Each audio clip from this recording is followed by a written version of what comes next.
Hey y'all, I'm here with Adept Austin, and we're making a video reaction to Brennan Mulligan. He's got some Dungeon Master advice for us, so we're just gonna watch that and see what we think about it. Yeah, I. Shout out to Crispy for giving Brendan advice. Uh, I enjoyed that episode of his uh his series. Anyways. Oh, it was good, but it was long. I'm Dungeon Master Brennan Lee Mulligan, here to answer your questions from the internet. This is Dungeons and Dragons Support. He's gonna support us. Here we go. Okay, first question. Obama Prism VHS, the most iconic parentheses famous D&D monster. You gotta love a mimic. A monster disguised as a treasure chest. Now, I love these monsters because I hate them. I was just about to say, I feel like mimics train players to not explore as a concept. I love them in video games. I think they're sick. One of my favorite games of all time is Dark Souls, and the first mimic in Sen's Fortress is awesome. I still see people dying to it to this day. Yeah. Oh, sorry, just 1 second. I think I need to change this real quick. Sure.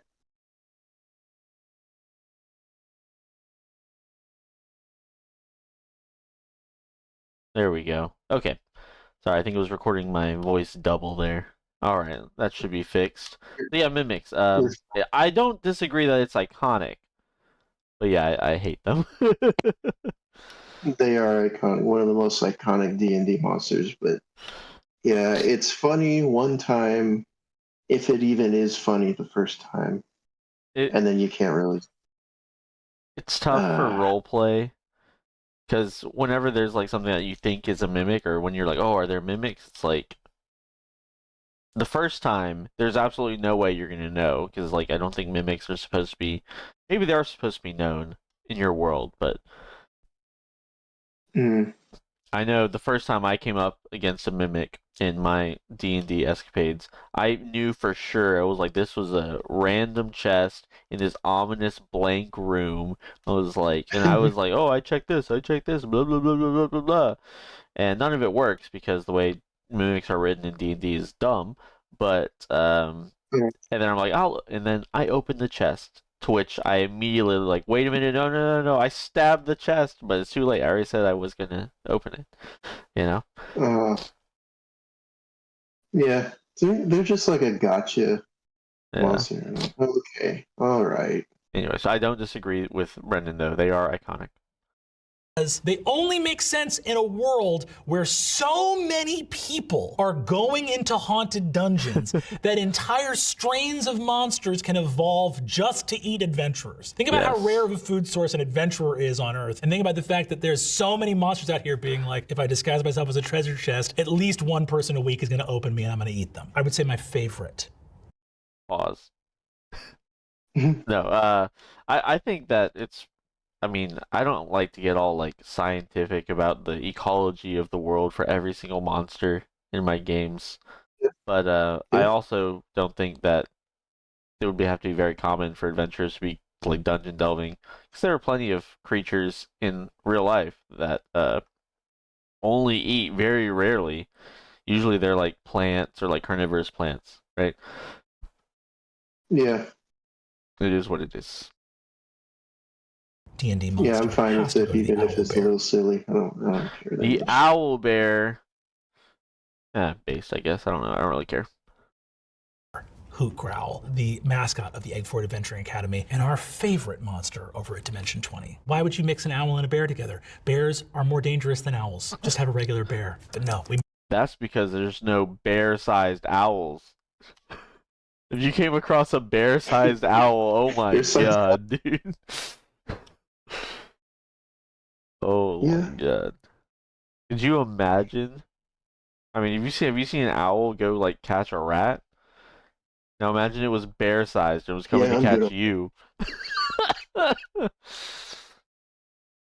Yeah. Half owl. Incredible. No notes. This next question comes to us from @SparrowBoy. Is there any secret? How do you come up with such great character design and personality-wise? I always feel empty-headed when having to create a D&D character. Okay, this will be the good. things that not only are fun right away, but stay fun and sustainable a long time are creating characters that are wrestling with a heroic problem that I can keep coming back to. Perhaps their wizarding academy was burned down, or their parents were heroes that were betrayed. Perhaps a war is raging across these 5 kingdoms. Pick someone from one of those kingdoms with something to lose. Not only on a physical level, but an emotional one as well. Pick characters who care about the world they are in, and you will find yourself swept away by adventure very quickly. And I agree. That's good. That's good advice. I think the examples he gave could lead some to sort of like edginess, which is okay, you know.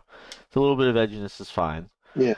But I think, you know, in so many words, he essentially said, give your characters motivations, which is true. Yeah. Anyways, are you able to control this? I'm the one pausing it. Are you able to... Oh, no. Are you? I don't know. this next question there comes you to us. go. It's working. Yeah. So if you want to pause it, you can. Okay. Yeah, so that motivations, goals, that's maybe one of my biggest things. You need to make characters that want to do something. So even if I say, as the game master, morning comes, it's a normal day, nothing happens, you should still get out of bed and do something because you just want to do something because your character is a real person. Yeah. You know, so I agree. What I worry about, because I've seen one of his games, is how he handles that. You know, he says, like, make a character that, you know, cares about the world or whatever. So it gives me something to work with.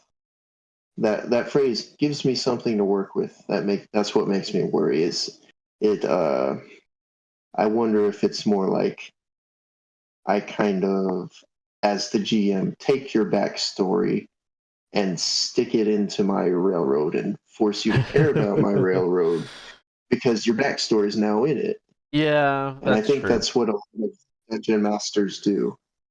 And they say, they pat themselves on the back and say, "Oh, I'm using character backstory," but it is more like you're holding the characters hostage. Yeah, You know? I remember doing that. I apologize. We've all done. I have already been flogged. Yeah. Anyways, but good advice. Make your characters have a motivation. He says make a character that is wrestling with a heroic problem. I think that it's good to have big goals, but also smaller goals as well. You don't need to be having, like, you know, MCU level problems with every single character. Yeah, absolutely. Yeah. All right. Good stuff. This next question comes to us from @ILoveYourMom3. Provocative. Man, nice. Question: what's the greatest magic of all? Answer: friendship, right? The greatest magic Dark of all is not magic. friendship, it's chronomancy, the ability to control and warp time. Wrong. If friendship were the greatest magic, look, it's a pet peeve Dark of mine. magic. Greatest magic of all. Do you remember? Is friendship. What the is wrong with greatest- you? Yeah. There's a lot of stories out there where the greatest magic of all is love or friendship, and it's like, oh, because you loved so well, it created a magic spell that protected you. That is so cruel to everybody else in that fictional It's pretty world lame. who died. Do you get it? It's If lame. your love can magically Agreed. protect you, The then magic what of plot follows armor. from that is anyone who died didn't love hard enough. It's f***ed up. Just think about it for 2 seconds, all right? You can't be doing I don't know, that. I'm The kinda- greatest magic of all is powerful Kinda magic, mad, so and you this should is- use that this is magic to help the based- people you love. agreeing They're not with the all same of thing. this, Greatest except magic for of all, chronomancy. chronomancy. Chronomancy, lame. I don't want chronomancy. It's just a genre thing, I guess. Yeah. I'm supposed to be At disagreeing. Rogelio Val 123. I know. So I'm waiting for exactly, what are the stuff that juicier you parts. What is it? So what exactly are the stuff that you need to play Dungeons and Dragons? You need to buy separate sets of stuff, or do you make it yourself? Before he answers, what is your answer to this? Yo, Black Lodge Games, go get it, get the bread. I just got the notification. Oh, you don't really need anything. You need pencil, paper, You need the rule book. dice, and you need to have. That's a good point. You need the rule book. And you have And Reddit. read the rule book. Yes, read That's the rule book, important. not the website Reddit. You don't need that. No. You'll get terrible advice from Reddit. A lot of YouTube channels read Reddit instead of the rule book. But yeah, you don't need anything. You just need roll dice. You need the rule book, pencil and paper. Yeah, to be And have an honest, imagination. they're asking specifically about Dungeons and Dragons as well. You literally don't need to buy anything. There are places online where you can get the rules for free. You don't need dice. There's so many places online you can just roll dice that are, I mean, like Owlbear Rodeo has a built-in, any VTT has a built-in, but not even VTTs, just you can just use dice. There's so many dice websites. Yeah, you don't need art. It's really simple. The character sheets are all online. You can print them out yourself or just use a PDF. That's one thing I do like about D&D is that it's very easy to get just into it for free. Oh yeah. For dice rollers, I like what's it called? Clockwork Dice. Just Google Clockwork Dice. That's a good one. Nice. Yep. I have an app on my phone. I don't even remember. I think it's just called like RPG Dice or something. But yeah, just anything. It's so easy. Anyways, let's see what he says. Need to play Dungeons and Dragons. Do you need to buy separate sets of stuff, or do you make it yourself? Rogelio, my friend, first thing you need is friends, and that's hard to come by. Incorrect. We forgot that. Incorrect. You don't need friends. You can play by yourself. Solo play. Technically true. I don't think you're. I mean, yeah. You want.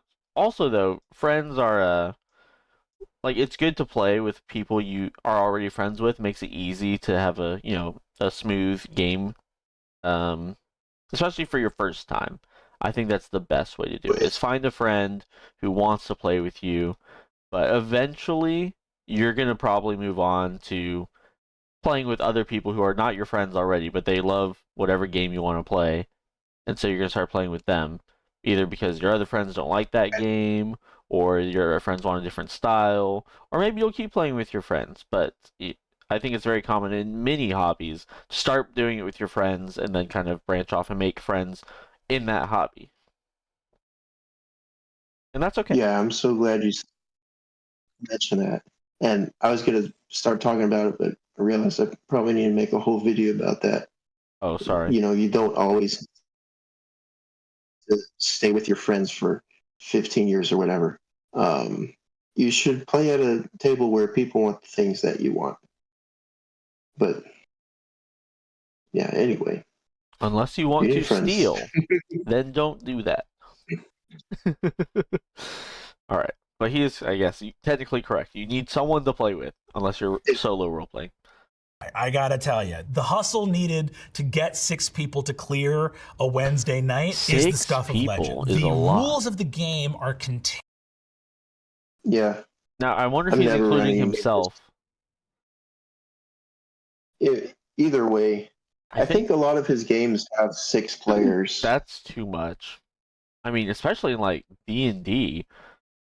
I think that's just, pretty much any. It's really difficult to get things running smoothly with 6 people. And as he was saying, it's tough to even get 6 people to show up on the same day, same time. Oh, yeah. I don't think I'll ever do, I like 1 to 3 players. Agreed. That's it. I think the only way I do more, 6 players, is if it was I don't know, some OSR game with simple rules or something.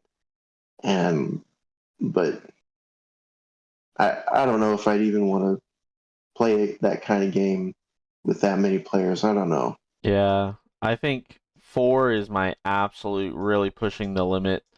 Otherwise, I'm just gonna. Hopefully, if I have time, I'll just do a separate game. Because 2 people is plenty, in my opinion. If you have fully fledged characters that actually have motivations. Like 2 is so many. Plus all the NPCs. I mean, not that I want to load up a bunch of NPCs, but if you have even 2 NPCs in a scene, and then you have 2 players, that's a lot of people already. Yeah. Continue. And just the more players you have, the more time is getting divvied up. Yeah. And especially in game, this is not the ideal, but especially in games where players are taking so long on their turns, nobody's going to get a turn. Yeah. You know, Well, the more players there are.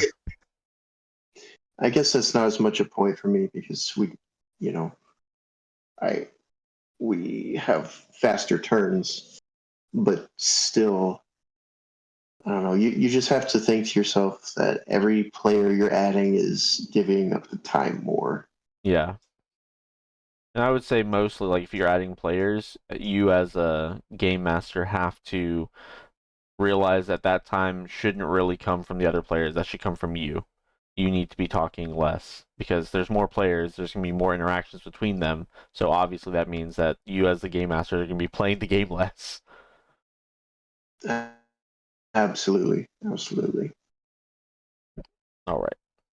Contained in typically 3 books. We refer to them as like the core rule Don't books. need any of Sometimes those. the dungeon master will have those books available for I you mean, to you could come buy them, I play. guess. Sometimes they'll have them digitally, like on a service like DnD Beyond. Pencil Don't and do it. papers to record your character sheet. This is what a typical character sheet looks like. You can get these online and print them out for yourselves, or you can store some your nice character paper you information got that on a on digital it. character Sounds sheet good. as well. And some dice that Don't need any dice. generate random chance throughout the game. You want to attack a dragon? Well, we don't just decide that. Where's the fun in that? We roll dice to see if you strike true or not. So with dice, pencil, Yes. and paper, some rule books, Roll the luck and some die. pals, you could be playing Dungeons and Dragons right away. Now, Oh, boy. you may have seen a That's lot of another D&D video as well. tables in That's a popular whole media other with video cool as little well. figurines Yeah, it and really miniatures like my friends right here. These miniatures are, listen, we can all agree, I remember dope when as I hell, first but got- they are When I first got into the hobby, that I was like, man, dude, I need to get all these miniatures. I want to get all this cool stuff. Luckily, I didn't. But I mean, I have 1 or 2 big ones that are like really Yeah, cool. yeah. But honestly, like they kind of like detract from the imagination. Maybe have it for like to show, be like, oh, this is what they look like. But honestly, I had bought that one D&D board game that's based off 4th edition, and that was cool because it came with a bunch of miniatures for a really good price, but also a board game along with it. So that was nice, but you can never have enough miniatures for everything, and it's just a money sink. If you enjoy painting miniatures, I think it's a Yeah. great part of the hobby. I hate painting. I'm trash at it. I don't want to set up space for it. It's just I have too many things already going on. So, but if you love Oh, yeah. painting, it's super cool.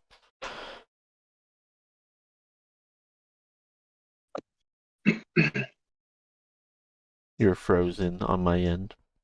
I remember when we first started. I can hear you now. Oh, sorry. I think we're talking over each other. I remember when we first started, or at least when I first started, you got these washers and printed out a bunch of monsters and NPCs and cut them out and put them on the washers. And Yeah, that worked fantastic. Yeah, that was good. It was still a lot of work, It's great. but yeah. I think I still have those. I don't even care what's on them anymore. If I Yeah. need to use them, like if I'm playing with another group that really likes battle maps in person, I'll just throw them on the table. I don't care what's on them. Like, yeah, that's the goblin. It's like, but that's a child. It's like, well, close enough.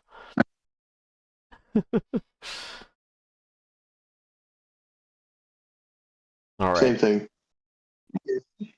Yeah. As for what's better, Battle Mat or Theater of the Mind, I'm leaning more towards Theater of the Mind these days. That's how I play.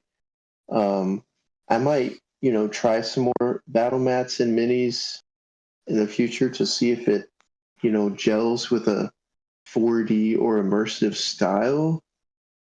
but I'm thinking that it won't. Yeah, At least as much. I don't mind a battle map if it's not drawn to scale and it's just shown as like this is kind of what's going on. I don't mind that so much because the real Yeah. part where the battle map can interfere is when it's like, all right, time to play chess. I don't want that. Yeah. I would take the squares off of it, Yeah, for sure. you know. All right, let's see what Mr. Mulligan, unless you have more to say. I was gonna ask what he has to say about miniatures. I was going to say one good point that Crispy makes a lot is that the battle mat or the VTT is supposed to make things more clear, but the players are still asking questions about the locations of things and is this like that? Is it like that?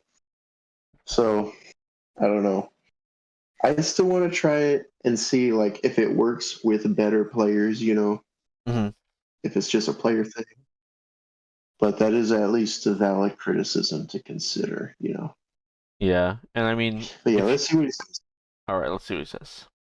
Optional miniatures Optional, good, and yes. counters and tokens are there to Yep. physically represent battle and combat. But That's a cool that dragon. is technically an extra. You can, at Yeah. your table, play in a style that is known as theater of the mind. I like to use the minis and the counters because there's a lot of abilities in D&D that are hard to keep track of. And Yeah, D&D is better played as a board game, not a role-playing game. Yeah. I call it a hybrid. Yeah, like a Um, board game with what's the word? Not interactive, impromptu elements. yeah. I know a lot of D&D players, if you tell them it's not a role-playing game, you know, they'll be shocked and ask you what you're talking about. But if you watch many of these games, there's no role-play in them. Yeah, I do think you could You, still call it a role-playing game though, because I mean, you yeah. can role-play in it, but it's role-play with also there's a board game in. Yeah. And like, for example, you know, when all I knew was D&D, you know, I thought I was role playing when I played that. And, you know, maybe sometimes we were, sometimes not. But, you know, if I think some games support it better than others. Agreed. And if Agreed. it's the only thing you've played, you're just going to be in that frame of mind where you just don't know what else is out there. It's difficult because It's there's fun. so many rules and so many like very specific rules. Like each spell is a specific rule, each class ability is a specific rule. So even if you are role playing, you either have to have all those rules memorized or just kind of have them memorized and make them up and don't bring them up during the game and then probably get most of them wrong, honestly, or bring them up in the middle of the game and then it's just taking you out of the role play.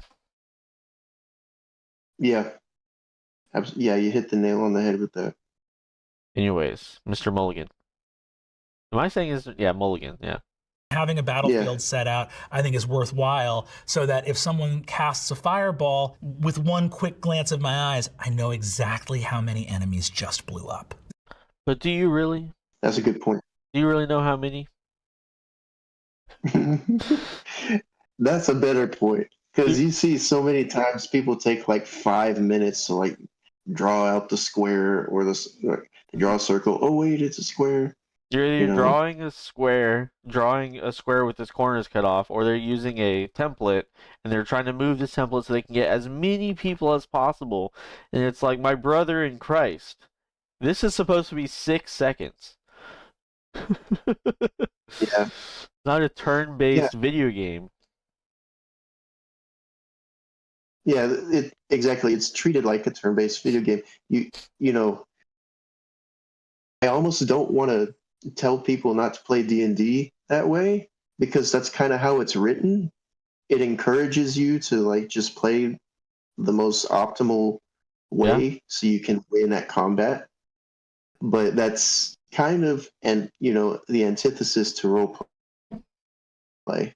Because if I'm really there, I'm not going to be able to see exactly from a bird's eye view. I'm just going to chuck the fireball and hope for the best. Yeah, and that's what You I know? like about Theater of the Mind is that, I say, even if I'm not like role playing, if I'm just like, yeah, I cast a fireball at that group of enemies over there, and then the GM is just like, okay, you'll catch 5 of them, you know? Hmm. And like, but that's kind of ignoring so much of the rules of fireball. It's like, well, fireball is a 20-foot radius and it goes around corners and like, it's like, and it Exactly. has this much of a range, and it's like, well, I'm not measuring all that in my head. Yeah. But the thing is, like, a lot of people don't like Theater of the Mind because they try to do that, and that's what we did when we first started because we didn't have any battle maps. We didn't know. I started in COVID, so oh, you're gonna get Hmm. demonetized now. No, I'm kidding. What was I saying? But yeah, I started in the dark times, and we didn't know anything about VTTs. We didn't know anything about like how to do maps and stuff. I was using this like I don't even remember what I was using. So we were trying to do it in our heads. It's like, how far am I away from this person? Because every single ability I have that has a range shows what range it is. So like in my head, from reading the rules, I'm thinking, oh, I have to know how far away this person is exactly. But if you're trying to play the Oh my. game Theater of the Mind, it's like you can't be doing that. It's like who cares if this guy is 15 feet or 20 feet? Would I be able to tell that just by glancing at them? Probably not. Maybe I mean, maybe it's close enough, but from like 50 feet to 55 feet, not a chance. Yeah. No way. Yeah, Oh, that sounds horrible. it it was horrible. Uh, Anyways, it wasn't anyone's fault. We just read the rules. yeah. Yeah. Exactly. This is what the rules encourage. It's a battle map measurement based game. Yeah, You it's like know. it literally like the spear. It's like you can throw it 20 feet. Actually, you can throw it 60 feet, but after 20 feet, it's disadvantaged. So you better know if you're whether in 20 feet or not. Otherwise, you're gonna have disadvantage. Like Hmm. it's in my brain. How am I supposed to know? I don't know. Yeah. Anyways, All right. This dragon has been one of my most long used miniatures. I think I was like Nice dragon. 1 or 2 years old when I got this dragon. He What? used to have a little spout of fire, but I might have chewed that off when I was a kid. Regardless, this dragon's been with me for a long, long time and served faithfully and That's well. cool. Good boy. Next question. From Drink Your Haterade on Reddit, what is the best Oh representation? my god! All these people have amazing usernames. Man. All right, sorry. Let's read this. No. We went first on the last one. I think. Let's listen to what Mr. Mulligan has to say. Of D&D in pop culture. With Stranger Things boosting D&D nostalgia, I've been thinking a lot about pop culture representations of D&D. What show or movie do you think has done the best job and why? I think what Stranger Things did that really helped D&D at a moment when a lot of cultural forces were conspiring to lift it up and actually showed it as being really fun, inherently social, inherently thrilling, Yeah. a activity that brings people together in shared Yeah. storytelling. Baldur's Gate, people got to fall in Bro, love with Baldur's Karlach and Gate Astarion was and these pumping amazing those characters numbers. and trying to smooch, which is a part that they Oh, don't yeah. write about a lot in the textbooks, but believe me, when you get to play in the game, people want to know if they can smooch. Yeah, if they're dumb. I hate people like that. Like, it's just I know awkward, dude. that has never crossed my mind. Oh yes, I want I'm to just like, smooch. yeah, I'm just thinking, how fast is this combat gonna be? How many monsters can I kill? That's it. You know, am I gonna have real freedom in my choices? Yeah, right. That's what I'm thinking. Man. But yeah, he's right. Stranger Things was big for D&D, but Baldur's Gate 3. Well, Baldur's Gate 3 is interesting because Baldur's Gate 3 was huge, like massive, way bigger than even like D&D, right? At the time. Yeah, But then a bunch of people played Baldur's Gate 3, and then they're like, "Oh, I like, this was fun." And then they come to D&D, and they've not read the rule book. They've just played Baldur's Gate 3, and there's lots of differences between Baldur's Gate 3 and 5e. Now 5e 5.5, still differences, but also like they're they're expecting like this full like developed game before them from the dungeon master, and it was like, this is not how this works at all. Oh yeah, I see. Yeah. But it did get a lot of people interested, that's for sure. Um, what's funny to me is it actually it was the black pill, or maybe the red pill, whatever you would call it, for D&D combat, because it's like, this is as fast as they can go. It's a video game, it's going fast. And I'm playing through it, I'm like, bro, this sucks. This is boring. I know, like even in video game form, I got bored. Like I was like level 3. Like, man, there's so many enemies and I got so many abilities for each character. I just want to play one character, Yeah, right. I would you know? love if the other characters just AI'd themselves and just did whatever. But also, Oh like, yeah, later on in the game, there are huge combats with tons of people in it, and I'm just like, bro, this is so stupid. Like, yeah. Why? like, I would just want to play one character with these smaller skirmishes. I don't want to play like I can't even remember what it was called, but the castle in Act 2, it was like this giant ballroom full of like enemies. And I'm sure there's other ways you could approach it, but I was like, I was role playing, and I was like, we have to charge, we got to get in there and fight. Um, and dude, it was insane. I'm so glad that I was a cleric using just spiritual or spirit guardians. I just did that and then kept chugging potions of haste and just running around, burning everyone alive. 'Cause it was just taking forever. Like, imagine all you had was a party full of fighters who can only do single target damage. It's like there are Yeah. so many people on the screen. It's like, brother. Anyways.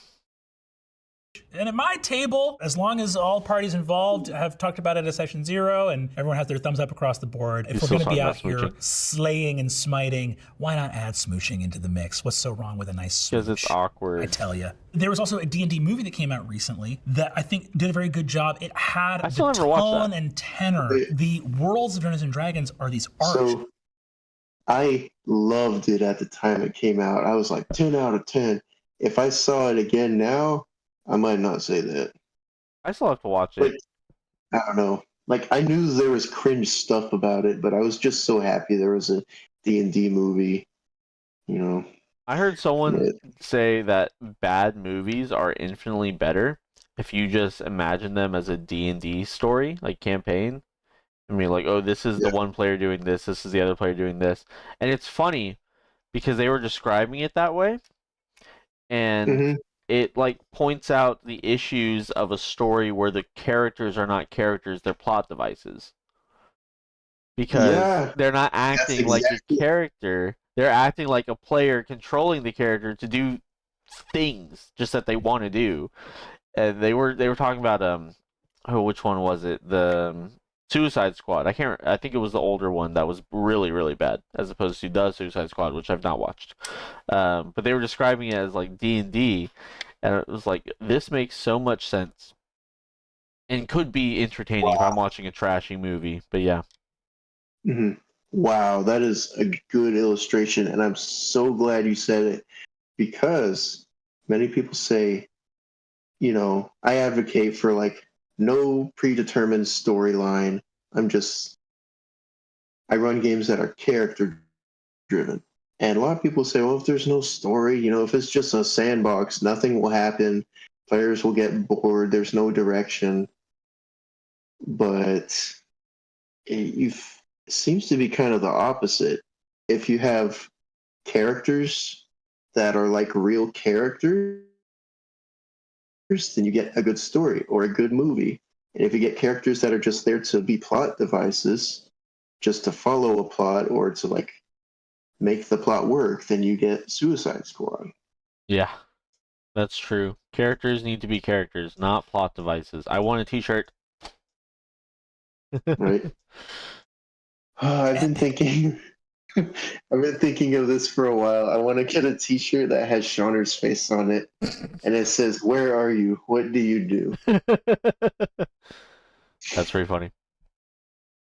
fantasy universes. But the experience that most people have playing at the table is that things get goofy. There will be moments of romance, there will be moments of shock and danger and dismay. And so that movie did a good job of showing some of the lightheartedness that exists when you're actually playing through these D&D worlds together. At Buck Ducky, I'm DMing a game for a bit and I'm trying to learn how to make that particular scene where he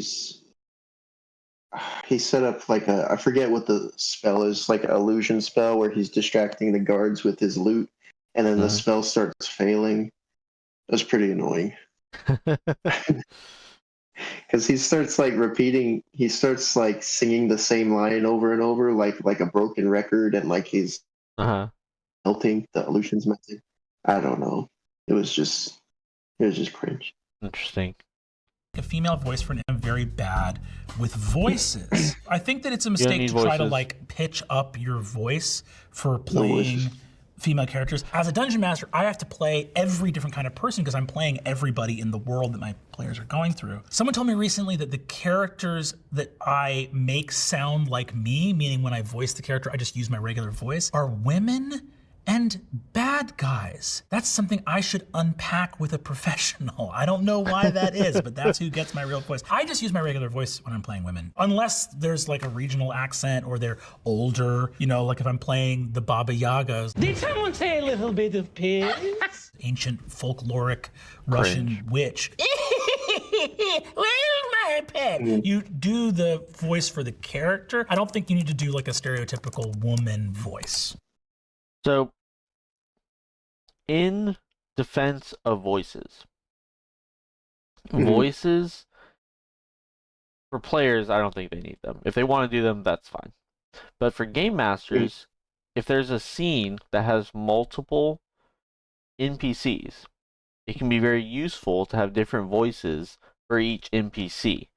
Now, you don't need it because you should be also saying what the NPC is doing.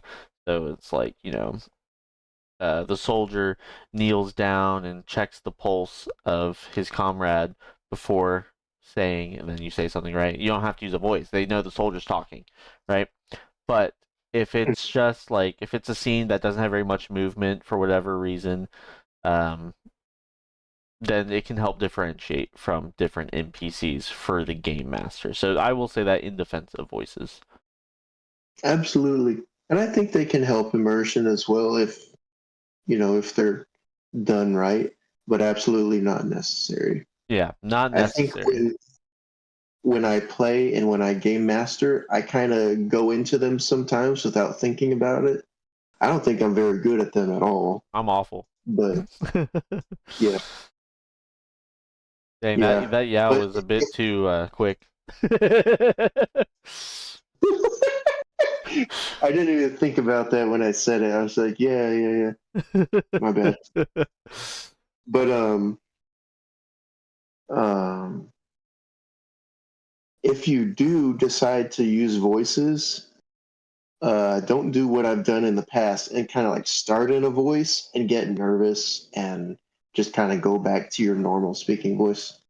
Just don't be afraid to commit to it. Yeah, send it. Honestly. No one cares. You know? Yeah. It's you're already playing D&D. I will also say, if you're speaking in voices as the game master, it does encourage your players to have more of a role-playing mindset because you're being like, the voices are weird. That's just how it's going to be. It doesn't matter if you're an amazing voice actor in a room full of no one else doing voices, you're doing voices. It's going to be kind of weird, but that's a good thing because it like frees other people to be more weird with their role play. They don't have to fall into that pitfall of role playing as what they would do. They actually, they'll be a little weird and role play what their character would do because their character's a little bit weird. Absolutely.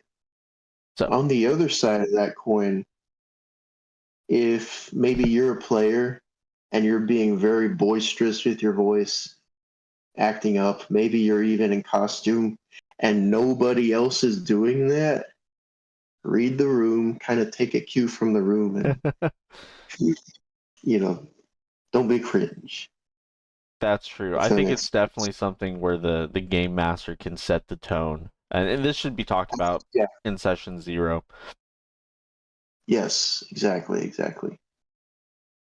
All right. Okay, Brennan. At JL Moonlight 92 asks, can you tell me how D&D Weak sauce alignments work? How do I know if someone's lawful good or any one of the others? Alignment is an element of tracking player character ideals. From earlier editions of the game, it was identified along 2 axes, your ethical and moral axes, and it produced 9 alignments. Yeah, he must have read the question. Lawful good, paladins, heroic, neutral good, most aligned with the good sphere above. Chaotic good, Robin Hood, those that stand against tyranny and oppression and fight for freedom. You have lawful neutral, which is a sort of automaton, rules for their own sake, neither good nor evil. True neutral, no values at all. Kind of cool, cynics maybe. Chaotic neutral, pure chaos for its own sake. Utter rebellion, anarchy. Lawful evil, the alignment of devils and those who seek conquest, tyranny, and oppression. So what would you say is true neutral? I mean, true neutral is a dog. They don't have any sense of right and wrong. They don't have any sense of law or chaos. That's what, like, or maybe as a person, you could be like a, sort of like a detached monk. Mm-hmm. You know, but like, he was saying, You've like, achieved nirvana. yeah, maybe, like, but he was saying, like, no, like, like laws or anything at all. That I don't think that's correct. I know in D&D, it makes a distinction. Some monsters might be neutral and some are just unaligned, like a beast, That's like true. a dog or That's something. true. Unaligned. Yeah. But to be honest, the whole thing does confuse me a bit. I think that it's very confusing because not everyone agrees on what each alignment actually is.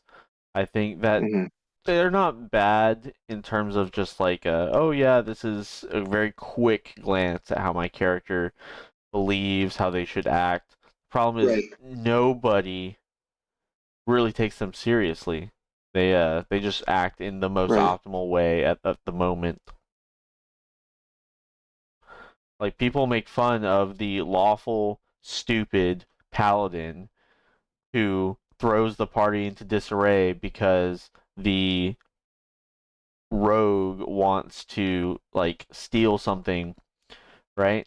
I mean, he's lawful good and he's a paladin and he has oaths to uphold.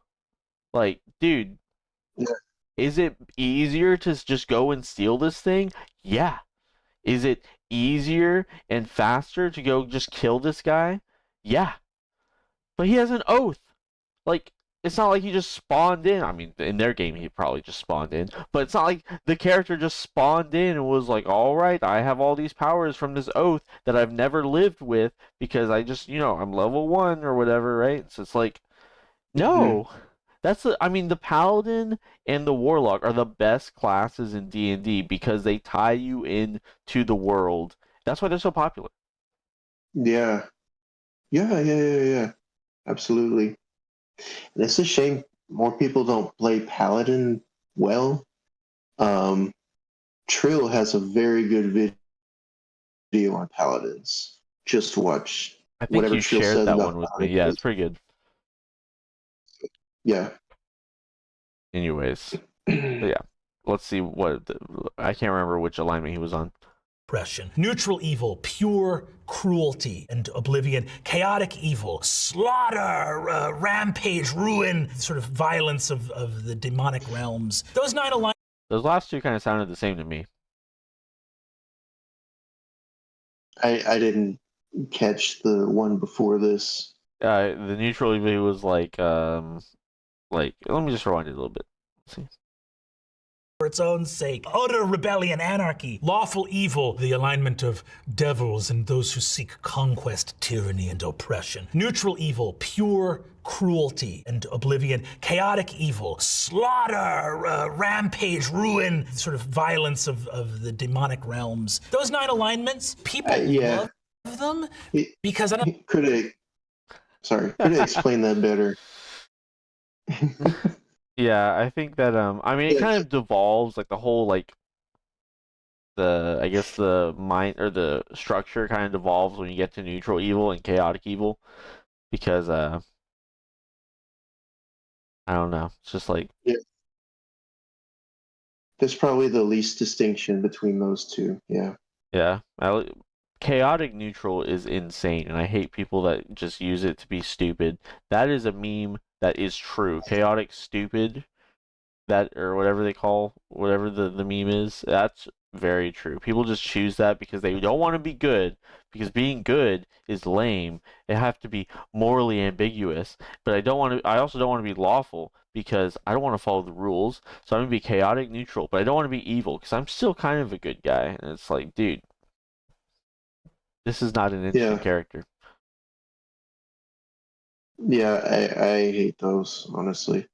Another thing about the about D&D and alignments is it's hard to play an evil character in 99% of games because everyone, it's like you need to stick with the party. You guys need to fight together. And what if your goals are opposite of your party because you're evil and they're not? And then Yeah. I don't know. Most people don't want that. They're like, oh, you're a problem player if you PvP or something. Yeah, and then if you play a campaign that's actually an evil campaign, people are just like, "Oh, I go around and I kill the guy." And it's like, why would you do that? You're evil. You're not stupid. Oh yeah, I mean, unless your character is stupid, but like, you evil people have goals. yeah. Anyways, People forget that. My goal is to be evil. Love personality charts. It's stuck around for a long time, even though it's not the most robust way to categorize moral philosophy. But goddamn, people love a chart that tells them what kind of person this they is are. true. From Camille Does D&D, the difference between paladins and warlocks is one's got an employer and the other's got a sugar daddy. But like, which one is which? If anyone's got a sugar daddy, it's clerics. You know it, and I know it. When we talk about paladins in D&D, we talk about heroic, holy knights that swear an oath to an ideal. When we talk about warlocks, we talk. Do you think I see what Brendan? he's saying. But Do you think Brennan Lee Mulligan thinks go that ahead. paladins get all their power from their oath instead of a divine being? I don't know. Probably. Yeah. I cannot stand that position. If anyone watches this video, add me in the comments, because I don't understand that position. Like, oh, I believe in these tenets, and so I just get power from somewhere, I guess. I don't know. Like, you don't have to actually know the divine being that's giving you the power. Maybe you make this devotion, and then some other guy is like, ooh, that guy, I like that guy. I'm gonna give him power. But like, the power has to come from somewhere. I can't just be like, oh, I'm going on a diet. I live the devotion of keto. Like, I don't get power for that. Keto paladin. Keto paladin. Anyways, Talk about Yeah, people that's that have pretty sworn a pact to an otherworldly entity capable of granting them magic. I believe that technically warlocks have the sugar daddy reputation kind of locked down. Hang on. I get he's just joking around. We can all joke around about Yeah. stuff. But this is kind of like a sign into what his games are like. True. I know there's always going to be a character joking about, One thing about the warlock and the It's the thing. paladin. Sorry, go ahead. They're not going to take their role seriously. Yeah. But yeah, one thing about the warlock and the paladin is that they are very similar, like, fictions. Like, I have, and cleric as well, I guess, because it's like I have a higher being that gives me power, right? That's where your power comes Right. from, and I work to do their bidding. That's all three of those: cleric, paladin, and warlock. The only reason those are different classes is because they have to be different mechanically. The paladin is holy fighter guy, and then the warlock is, I mean, technically doesn't even have to be bad because they have the divine soul or whatever it is, or maybe that's the sorcerer. I can't remember. There's a holy warlock, celestial warlock. That's the one I'm thinking of. So it can be like holy, but it's like it's mechanically different. It's like, oh, this is more spell focused than the but also kind of not spell focused. It's very interesting. I feel like if you put them on a line, on one side would be cleric, that's like the most spell focused, and then you would Yeah. have the warlock, who's in the middle. He's kind of spell focused and also kind of martial, right? But he's not really either one. And then you have the paladin, who's like the most martial out of the three. And yeah, I think that's Right. what I would say. But that they're all the same, like in fiction, but they're different classes because they have to be mechanically different. Whereas in other games, you would just make the character. This is the backstory. This is where their power comes from. You know? They're essentially the same. There is a bit of difference, even non-mechanically. Like a cleric is going to be continually praying and petitioning to his deity, whereas a warlock has to make a pact one time, and then he's got that power, and he's not going to lose it. They do have to keep So the it's pact, like though. he's just gift. Yeah. That's true. That's true. Yeah, There you're is right. a bit of narrative difference, but they're very close. Very close. Okay. Yep. All right, let's Argue that clerics are in a very similar relationship. I think the difference between a warlock and a cleric is aesthetic. More than it is anything sort of more tangible. But that's getting into fantasy cosmology and theology, which we simply don't have the time for. At Sizzletupkos, why are wizards so squishy? What, you want hit They're points not. in addition to being able to bend reality with your mind? Wizards are so powerful. They're like the most They're not powerful class squishy. in the game. If you can survive those low levels, you're gonna be dominating battlefields from here till the end game. A D6 is fine.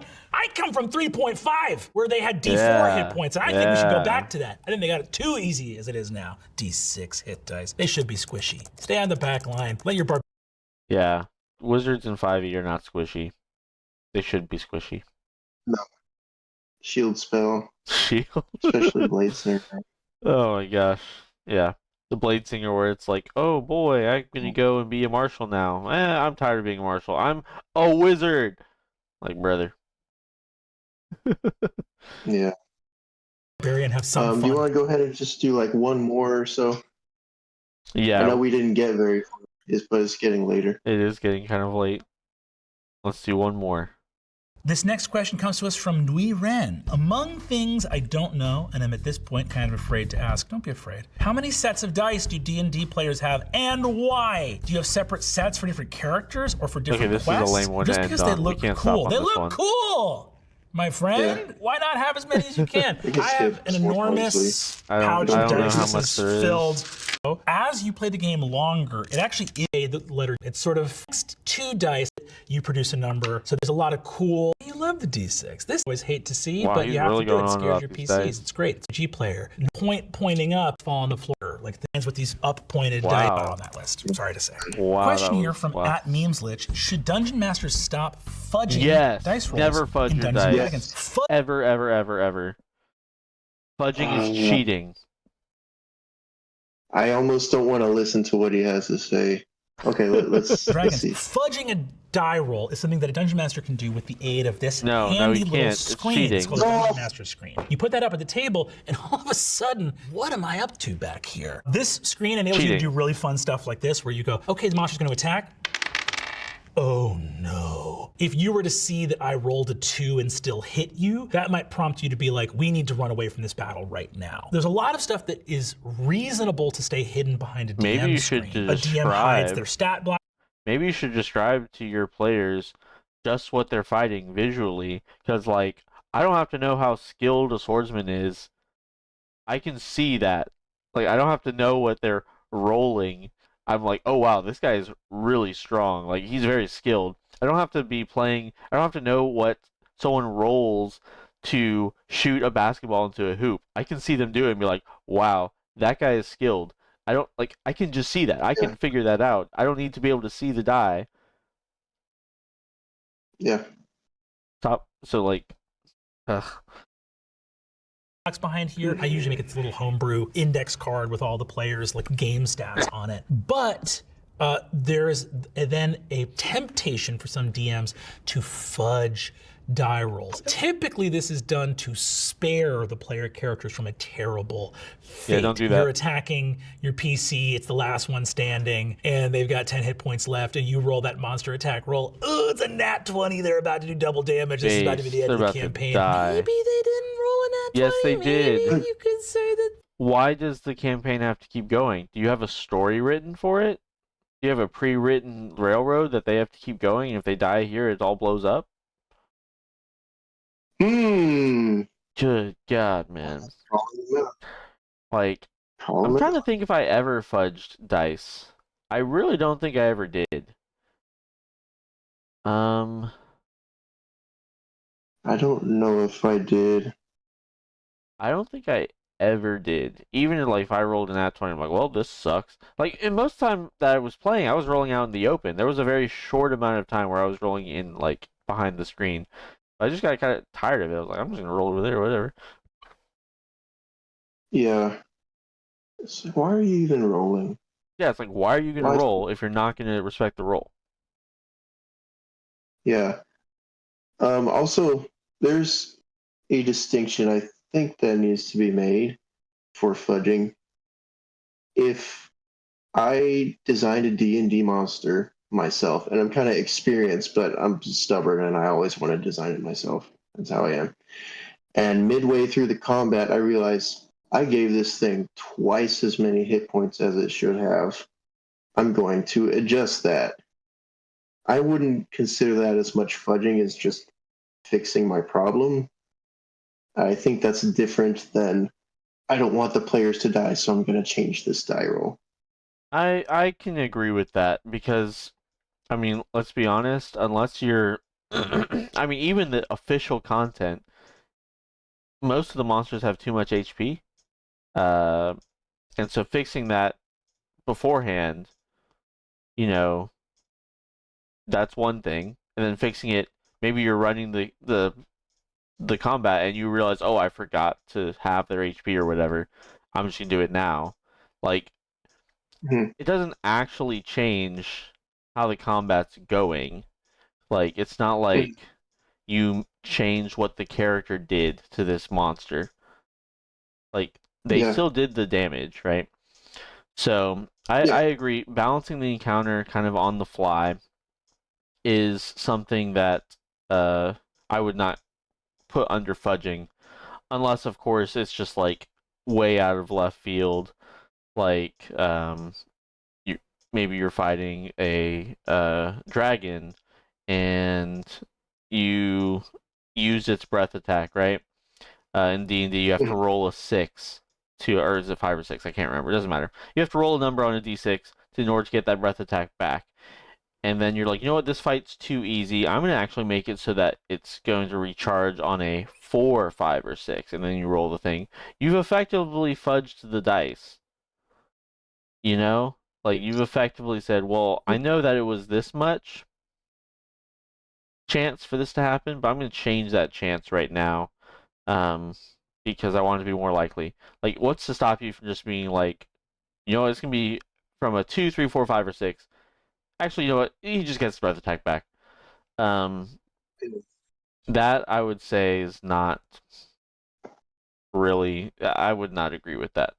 Things like HP, that's fine. But in terms of changing damage or recharging of attacks, that's where I'm more like, I'm not so sure. Although there are things you can do, like maybe you want your guy to be doing more damage, so he throws oil on his sword and lights it aflame. Yeah, that's kind of neat, you know. Now your guy does D4 more fire damage because that matters, I guess. Yeah. I would mostly feel the same. I feel like if I probably wouldn't even have a problem with this now. But if, for example, I felt like my monster was too weak or too strong or something, I just bumped the number up a little bit or bumped it down just a bit. I'd probably be fine with it, but like, yeah. One thing, If it's because it's like I made an error in creating this monster, yeah, you know, I'm not trying to save my players or make a certain outcome happen, you know. It's more that's like I'm true. just correcting an error.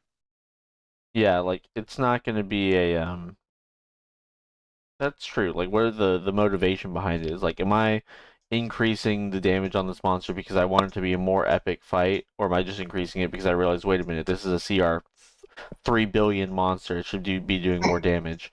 Um, yeah, that's true. That's true. I was gonna say something, but I forgot what I was gonna say. It must have been stupid. Good thing I Mm, forgot. mm. Oh, no, I lost it. Never mind.